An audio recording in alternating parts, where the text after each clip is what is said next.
الصلاۃ والسلام علی حبیبہ محمد وآلہ وصحبہ اجمعین۔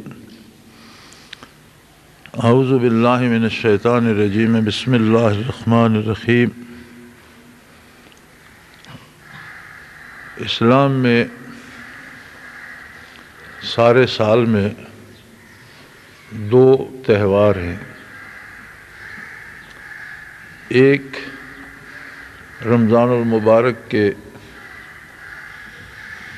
تشکر کے طور پر،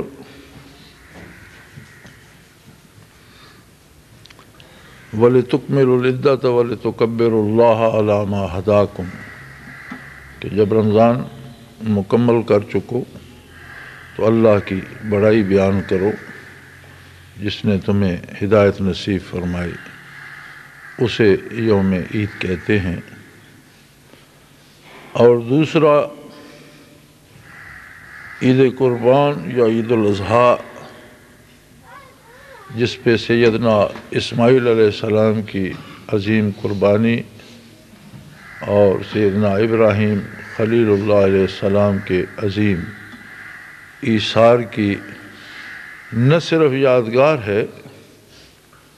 بلکہ اس میں حکمت الہی یہ پوشیدہ ہے کہ جو اجر، جو برکات، جو انوارات، جس طرح کی رحمتیں سیدنا ابراہیم علیہ السلام پر حضرت اسماعیل علیہ السلام کو قربان کرنے میں نازل ہوئیں، ان میں امت محمدیہ علیہ صاحب الصلاۃ والسلام کو شریک بنا دیا۔ بارہا بیان ہو چکا یہ واقعہ، اور معروف واقعہ تقریباً ہر مسلمان جس سے واقف ہے۔ اس کا ایک عجیب پہلو ہے جو میں عرض کرنا چاہوں گا، جس پہ بہت کم نگاہ پہنچتی ہے اور جو بہت کم پڑھنے لکھنے میں آتا ہے یا زیر بحث آتا ہے۔ بات یہی کی جاتی ہے کہ یہ سنت ابراہیمی ہے اور اس میں ثواب ہے اور قربانی کرنی چاہیے، جس پہ جو صاحب نصاب ہے اس پہ واجب ہے، لیکن جو صاحب نصاب نہیں اگر وہ بھی کر سکے تو ضرور کرے۔ ارکان حج میں سے ہے، حاجی جو منا اور عرفات سے کی برکات سے بہرور ہوں گے، ان کا رکن حج ہے کہ وہ قربانی کر کے پھر سر منائیں گے اور اپنا احرام کھولیں گے اور حج مکمل ہوگا۔ تو حج کے تو ارکان میں ایک رکن ہے قربانی، لیکن رب کریم نے ان تمام مسلمانوں کو جو روئے زمین پر پھیلے ہوئے ہیں اس شرف سے محروم نہیں رکھا۔ جو جہاں ہے، جس جگہ ہے، وہاں وہ قربانی کر سکتا ہے۔ یہ ہر ایک کو قربانی میں کیا حاصل ہوگا، اس کا جواب عمومی طور پر ثواب کے نام سے دیا جاتا ہے۔ ثواب ایک ایسا لفظ ہے جس کی تشریح آج تک ہمیں معلوم نہیں ہو سکی، حالانکہ قرآن کریم نے ثواب کو محض بدلے کے طور پر استعمال فرمایا ہے، اور کفار کے کفر کے جواب میں بھی یہ فرمایا ہے کہ هل ثوب الکفار ما كانوا يفعلون، کہ کفار کو اور کیا ثواب ملے گا، وہی ملے گا جو ان کا کردار تھا، جو وہ کرتے تھے، اسی کا بدلہ انہیں ملے گا۔ تو وہ جو بدلہ کفار کو ان کے جرائم اور کفر پر ملے گا اسے بھی ثواب کہہ دیا گیا۔ هل ثوب الکفار، کافروں کو اور کیا ثواب دیا جائے گا؟ ما کانوا یعملون یا یفعلون، مجھے یاد نہیں، کہ جو ان کا کردار ہے اسی کا بدلہ انہیں دیا جائے گا۔ لیکن وہ بدلہ ہے کیا؟ مومن کو جو بدلہ ملے گا، جو ثواب ملے گا، قربانی کا وہ بدلہ کیا ہے؟ سیدنا ابراہیم خلیل اللہ کو حکم دیا گیا کہ جب آخری عمر میں انہیں بیٹا عطا فرمایا رب جلیل نے، یہ ان کی بڑھاپے کی عمر تھی، تو وہ رفیق حیات اور محبوبہ بیوی حضرت حاجرہ علیہ السلام رضی اللہ تعالی عنہ، جس نے ساری زندگی کا حق رفاقت ادا کر دیا تھا، انہیں بچے سمیت بغیر کسی ساتھی کے، بغیر کسی خادم کے، بغیر کسی آبادی کے وہاں چھوڑنے کا حکم ہوا، اور آپ ساتھ لے کر چل پڑے، اور انہیں اس بات سے آگاہ بھی نہیں فرمایا۔ مفسرین کرام فرماتے ہیں کہ جبرائیل امین رہنمائی فرماتے تھے اور آپ چلتے جاتے تھے، حتیٰ کہ یہاں پہنچے جہاں بیت اللہ شریف ہے،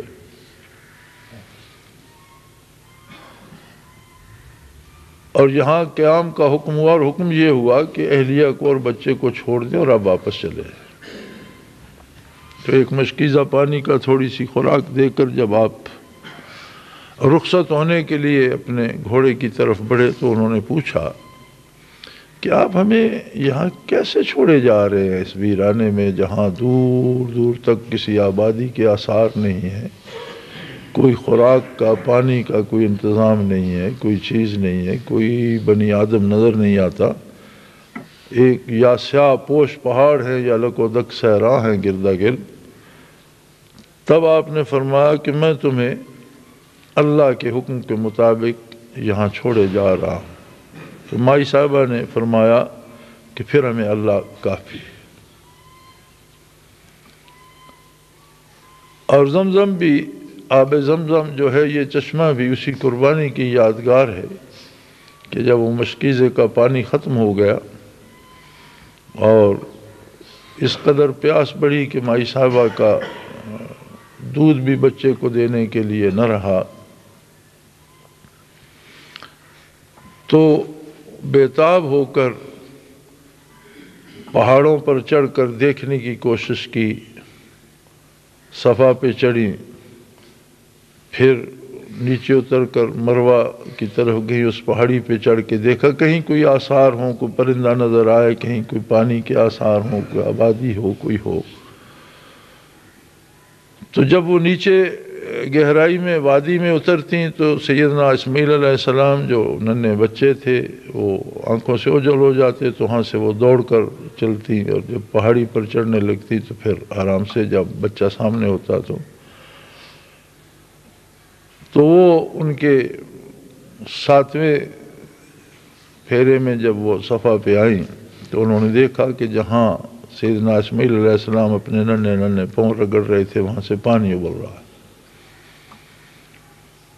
تو اس طرف تشریف لے گئیں اور پانی یوں ابلا کہ وہ بڑھتا ہی گیا، تو انہوں نے اس کے ارد گرد ریت کے کنارے بنا کر اسے حکم دیا زمزم۔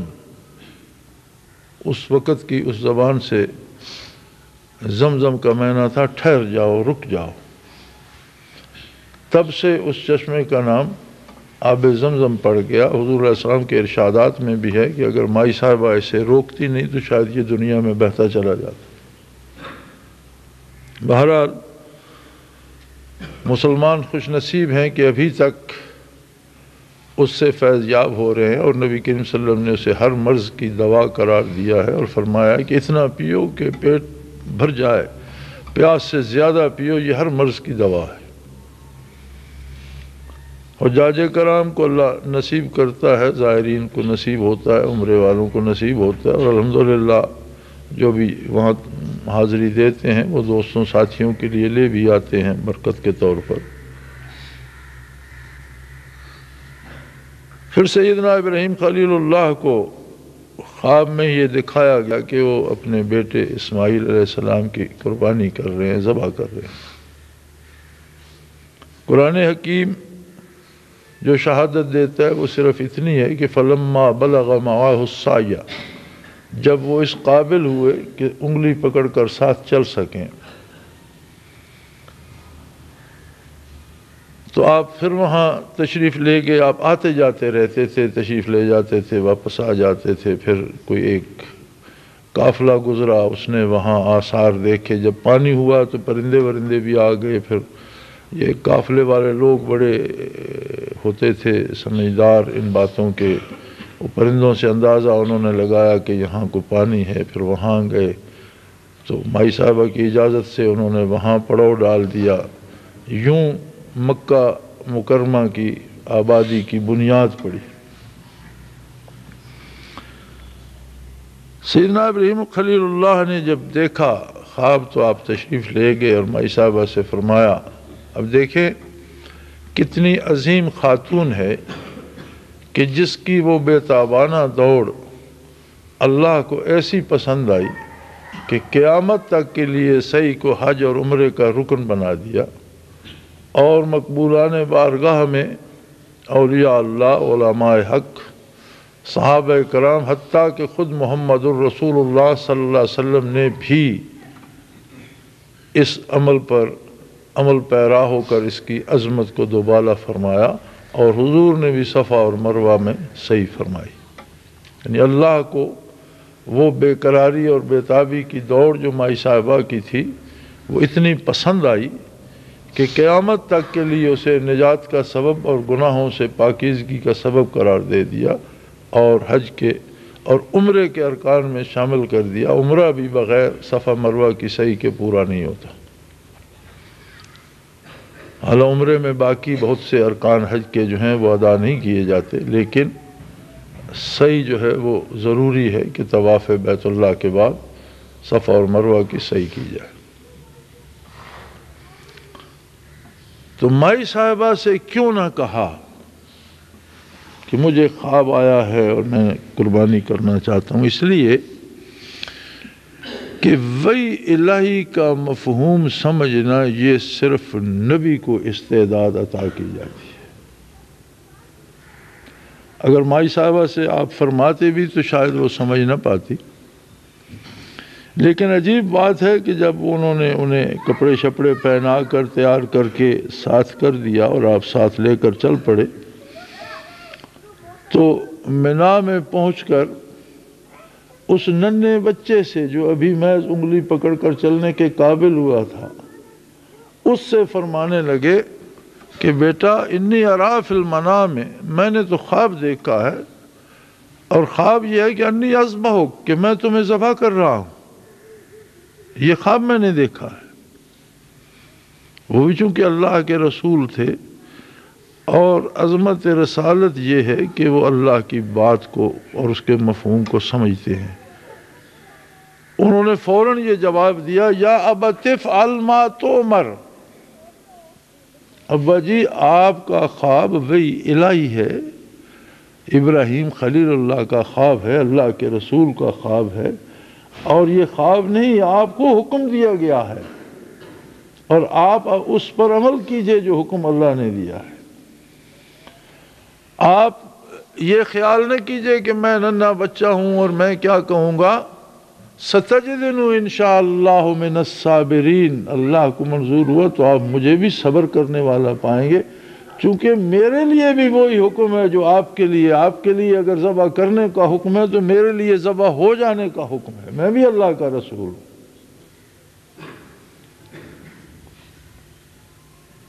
اور اس بات سے پتہ چلتا ہے کہ قرآن حکیم کی تعبیر و تشریح انہی حدود کے اندر قابل قبول ہے جو محمد الرسول اللہ صلی اللہ علیہ وسلم نے متعین فرمائی ہیں، اور وہی مفہوم قابل قبول ہے جو حضور نے سمجھایا اور صحابہ نے سمجھا. اس کے بعد جتنے نئے نئے فرقے پیدا ہوتے ہیں، ہر گمراہ کسی نہ کسی آیت کا مفہوم توڑ مروڑ کر پیش کرتا ہے، لیکن یہ ثابت نہیں کر سکتا کہ یہ مفہوم نبی کریم صلی اللہ علیہ وسلم نے سمجھایا تھا یا یہ مفہوم صحابہ نے سمجھا تھا. کبھی لغت کا سہارا لیتے ہیں، کبھی منطق کا، کبھی صرف و نحو کا، لیکن وحی الہی کسی منطق، کسی صرف نحو یا کسی گرامر کی محتاج نہیں، بلکہ گرامر اور صرف و نحو وحی الہی کی محتاج ہے. اور جب گرامر کے کسی صیغے کی صحت کی بات آتی ہے تو قرآن سے ثابت کرنا پڑتا ہے کہ اس لفظ کو اس انداز سے وحی میں استعمال کیا گیا، لہٰذا یہ صحیح ہے. صحت وحی کے لیے گرامر یا صرف و نحو کی ضرورت نہیں۔ صرف و نحو کے قواعد کو بھی جب کسی پر بحث ہوتی ہے اور کہا جاتا ہے کہ یہ قاعدہ صحیح ہے کہ نہیں، تو پھر قرآنی آیات تلاش کی جاتی ہیں کہ اس قاعدے کو اگر قرآن نے استعمال وحی نے کیا ہے تو یہ صحیح ہے، اور اگر وحی نے استعمال نہیں کیا تو صحیح نہیں ہے۔ تو وحی الہی کسی ضابطے یا کسی قاعدے انسانی کی محتاج نہیں، بلکہ صرف و نحو یا گرامر یا منطق یہ انسانی ایجادات ہیں، اور ان کی سند وحی ہے۔ اگر وحی نے انہیں اس انداز سے استعمال کیا تو یہ صحیح ہیں، جو وحی سے مطابقت نہیں یہ غلط ہیں، وحی صحیح ہے۔ تو جتنے گمراہ فرقے ہوئے اور جنہوں نے قرآن میں تحریف کر کے اپنے مطلب نکالنا چاہے، وہ یہ ایک بات ثابت نہیں کر سکتے، خواہ اس میں غلام احمد قادیانی ہو یا دوسری خلاف اسلام تحریک ہوں، یہ ثابت نہیں کر سکتے، یا معترضین صحابہ ہوں، یہ ثابت نہیں کر سکتے کہ جو مفہوم یہ بنا رہے ہیں کیا یہ نبی کریم صلی اللہ علیہ وسلم نے یہ مفہوم ارشاد فرمایا تھا۔ اور حضرت حاجرہ رضی اللہ تعالی عنہ، جن کی ادا اللہ کو اتنی بھائی کہ قیامت تک کے آنے والوں کے لیے، جن میں آقا نامدار صلی اللہ علیہ وسلم جو امام الانبیاء اور خاتم الانبیاء ہیں، انہوں نے بھی صحیح فرمائی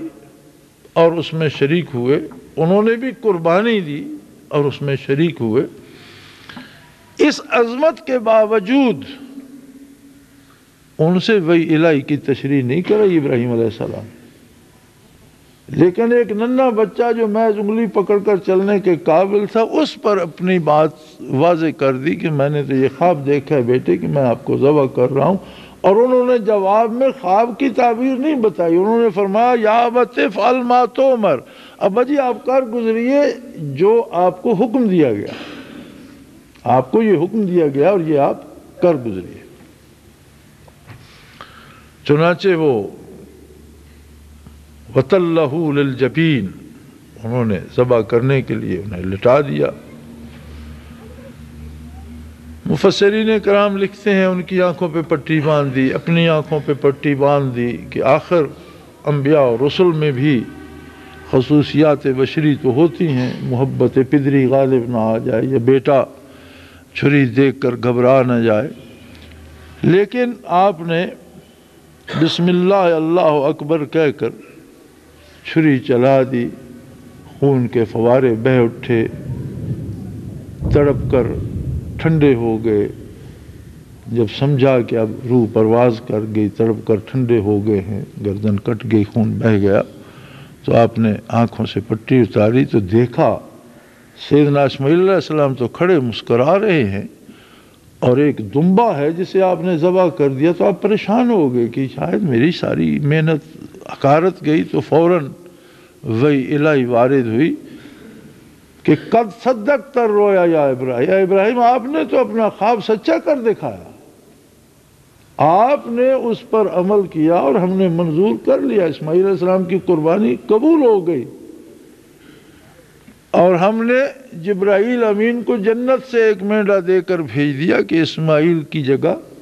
اس کو رکھ دو، اور آپ کو پتہ نہیں چلنے دیا جبرائیل امین نے، اس نے اسماعیل علیہ السلام کو نکال کے کھڑا کر دیا اور چھری کے نیچے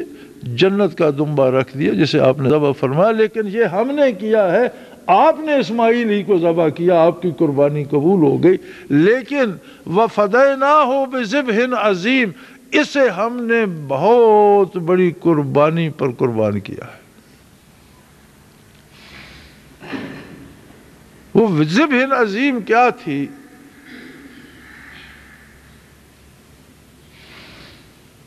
ایک تو یہ بات واضح ہو جاتی ہے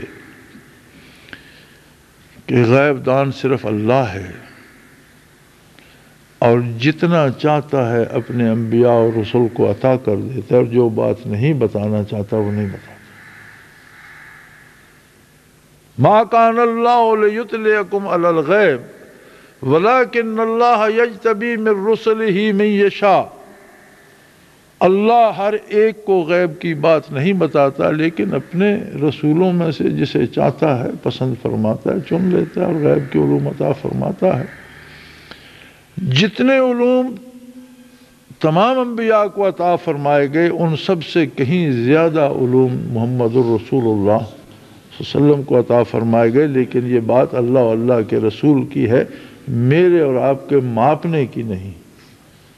لیکن جہاں وہ پردہ رکھنا چاہتا ہے وہاں اس طرح رکھتا ہے کہ ایک وقت میں جب ابراہیم علیہ السلام نے سوال کیا تو ان کی عظمت بیان کرتے ہوئے فرماتا ہے وَقَدْ نَرَى مَلَكُوتَ السَّمَاوَاتِ وَالْأَرْضِ، میں نے ابراہیم کو آسمانوں اور زمینوں کی ساری بادشاہی دکھا دی، یعنی ایک لمحے میں تمام آسمان زمینیں ان پر منکشف کر دی، ان کے سامنے کھول کر رکھ دی۔ لیکن جب یہاں پہنچے تو آپ کسی بھی آدمی کو یہ بتا دیں کہ تم بیٹے کو لٹا کر اور چھری لے اور پھر ذبح تو دمبا کریں گے تو وہ بھی کر سکتا ہے۔ یہاں عظمت یہی ہے کہ یہاں انہوں نے اسماعیل علیہ السلام کو ذبح کیا، انہیں آخر دم تک خبر نہیں ہونے دی رب العالمین نے کہ میں کیا کرم کرنے جا رہا ہوں۔ اب جو کیفیت اللہ کے اس خلیل کے دل کی تھی، ذبیح اللہ کے دل کی تھی، اور اس کیفیت پر جو رحمتیں اور انوارات نازل ہو رہے تھے وہ بار بار تو نہیں ہوتے، نہ بار بار ابراہیم آتے ہیں، نہ بار بار اسماعیل پیدا ہوتے ہیں، نہ ہر بار قربانی ہوتی ہے، یہ تو ایک ہی بار، ایک ہی دفعہ، ایک ہی واقعہ تھا۔ لیکن اللہ نے سب سے بڑا حصہ تو انہیں دیا جو تب سے لے کر قیامت تک اللہ کی راہ میں شہید ہوتے ہیں، وہ ذبح عظیم کے حقدار ہیں۔ جو مکہ مکرمہ میں شہید ہوئے، جو بدر میں شہید ہوئے، جو احد میں شہید ہوئے، جو غزوات اور سرایا میں آقا نامدار صلی اللہ علیہ وسلم کے قدموں میں اور ہم رکابی کے شرف میں شہید ہوئے، ان سے لے کر قیامت تک جہاں جہاں کوئی اللہ کے نام پر شہید ہوگا وہ ذبح عظیم کا حصہ دار ہے اور اس میں شامل ہے۔ سب سے بڑا حصہ تو وہ لوگ لے گئے جنہوں نے جانیں اللہ کی راہ میں دی، جو حکومت الہیہ اور حکومت اسلامی قائم کرنے کے لیے افغانستان میں شہید ہوئے، عورتیں، مرد، بچے، بوڑھے، وہ سارے اسی ذبح عظیم کے شاہکار ہیں، اسی کی کرنیں ہیں، اسی کی ضوء ہے اور اسی کے ستارے ہیں۔ جو تحریک پاکستان میں یا دفاع وطن کی خاطر کفر کے مقابلے میں، یا جو کشمیر میں شہید ہو رہے ہیں، فلسطین میں شہید ہو رہے ہیں، چچنیا میں شہید ہوئے، سربیا میں شہید ہوئے، تیمور میں شہید ہوئے، جہاں جہاں الجزائر میں شہید ہوئے، جہاں جہاں کو اللہ کی راہ میں خلوص نیت سے جان دے رہا ہے اس پر وہی رحمتیں، وہی برکات، وہی انوارات نازل ہوتے ہیں۔ وَفِدَيْنَاهُ بِذِبْحٍ عَظِيمٍ، یہ ایک دمبے کی قربانی نہیں، یہ اتنی بڑی قربانی ہے جو تا قیامت جاری رہے گی۔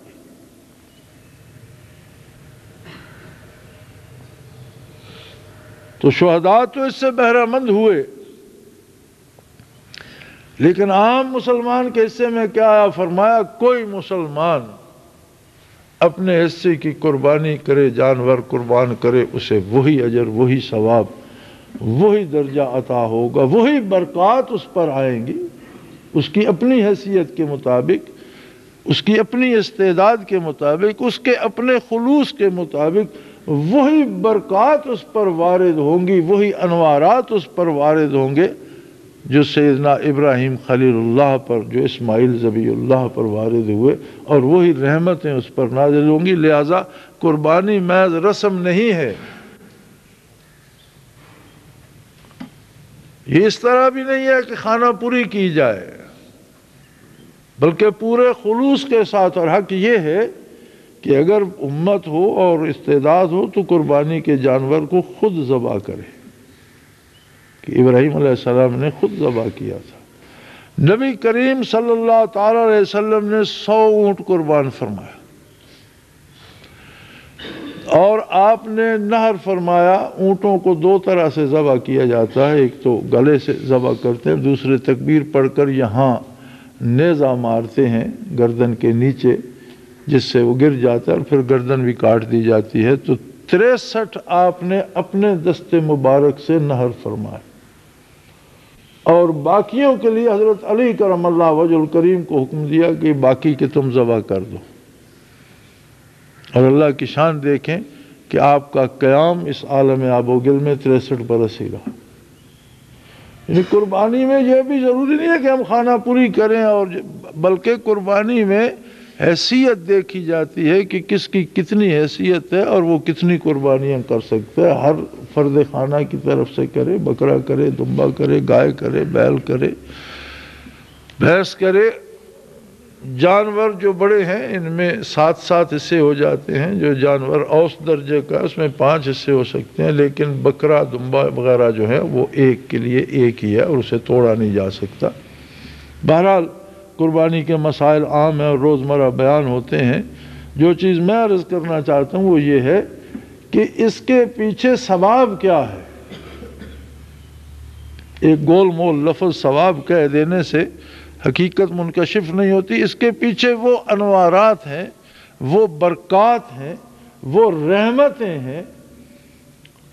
اور قرب الہی کے وہ مدارج ہیں جو ان باپ بیٹے دونوں اللہ کے رسولوں پر نازل ہوئے۔ انہی رحمتوں میں سے ہر قربانی کرنے والا اپنے خلوص، کس خلوص سے وہ قربانی کا، چونکہ اللہ کریم فرماتے ہیں کہ اللہ کو تمہارا گوشت لن ینال اللہ لحومہما ولا دماؤہا، ان کا گوشت جانوروں کا اور خون وہ اللہ کو اس کی ضرورت نہیں ہے، ولیکن ینالہ التقوی، وہ تو تمہاری اس دل کی کیفیت کو دیکھتا ہے کہ کس خلوص سے، کس درد دل سے اور کس گہرائی سے تم، کس جذبے سے تم قربانی کر رہے ہو۔ وہ جذبہ اللہ کے نزدیک اپنی حیثیت رکھتا ہے، اپنی قیمت پاتا ہے۔ محض خانہ پوری کرنی یا محض اپنی شہرت کے لیے 50 ہزار کا ایک جانور خریدنا کہ لوگ کہیں اس نے بڑا خوبصورت جانور خریدا، یہ نہیں ہے، اللہ کو اس کی پرواہ نہیں ہے۔ ہاں یہ ضرور ہے کہ اپنی حیثیت کے مطابق اگر 100 قربانیاں بھی کر سکتا ہے تو کرے، لیکن لوگوں کے دکھاوے کے لیے نہیں، اپنا مال اور اپنے جانور اس کی راہ میں دینے کے لیے۔ ایک کر سکتا ہے ایک پر کفایت کرے، گھر کے 5 افراد ہیں 5 کر سکتا ہے 5 کرے، 10 کر سکتا ہے 10 کرے، لیکن اس درد دل کے ساتھ کرے اور اس کیفیت کو اپنے اندر پیدا کرنے کی کوشش کرے کہ میں اگرچہ میں گناہگار ہوں، میں خطاکار ہوں، میں ناکارہ ہوں، میں بیکار ہوں، لیکن اللہ کے خلیل اور اس کے رسول اور اس کے عظیم رسول اللہ کے ذبیح اللہ کی سنت ادا کرنے کے لیے، اور وہی برکات جو ان انبیاء کے طفیل ہم بالکل قربانی نہ کرتے اگر محمد الرسول اللہ نے قربانی نہ فرمائی ہوتی۔ ہمارے لیے اتباع تو لازم ہے محمد الرسول اللہ صلی اللہ علیہ وسلم کا، اور سنت ابراہیمی پہ عمل ہم اس لیے کرتے ہیں کہ حضور نے کیا اور کرنے کا حکم دیا، ہم متبع ہیں محمد الرسول اللہ صلی اللہ علیہ وسلم کے۔ لیکن آقا نامدار کے طفیل امت مرحومہ کو یہ عظیم درجہ اور یہ عظیم ثواب جو تھا، اس میں اللہ نے شریک کار بنا دیا۔ قربانی کے واقعہ کا ذکر اس لیے ضروری ہے کہ اس میں جو ثواب کی فلسفی ہے وہ سامنے آ جائے، چونکہ ہمیں ہمیشہ ایک گول مول لفظ بتایا جاتا ہے، ثواب ہوگا ثواب ہوگا، ثواب کیا ہوگا یہ بہت کم بتایا جاتا ہے۔ اور اس ثواب کو پانے کے لیے وہ جو کیفیات ہیں، وہ جو انوارات ہیں، وہ جو تجلیات ہیں، ان کو پانے کے لیے نہ صرف یہ کہ جانور ہر طرح سے شرعی لحاظ سے قربانی کے اہل ہو، ہمارا دل اس میں شامل ہو، درد دل اس میں شامل ہو، ہمارا خلوص شامل ہو، ولیکن ینالہ التقوی، اس تک تو تمہارا خلوص پہنچتا ہے۔ تو اللہ کریم ہم سب کو توفیق ارزاں فرمائے اور اتنی ہمت دے، اتنی وسعت دے کہ ہم اپنے مال میں سے اس کی راہ پہ قربان کر سکیں اور ہماری قربانیاں قبول فرمائے، اور وہی برکات و انوارات جو آقا نامدار صلی اللہ علیہ وسلم کے طفیل قربانی پہ ملتے ہیں ہم سب کو بھی نصیب فرمائے۔ وآخر دعوانا الحمدللہ رب العالمین۔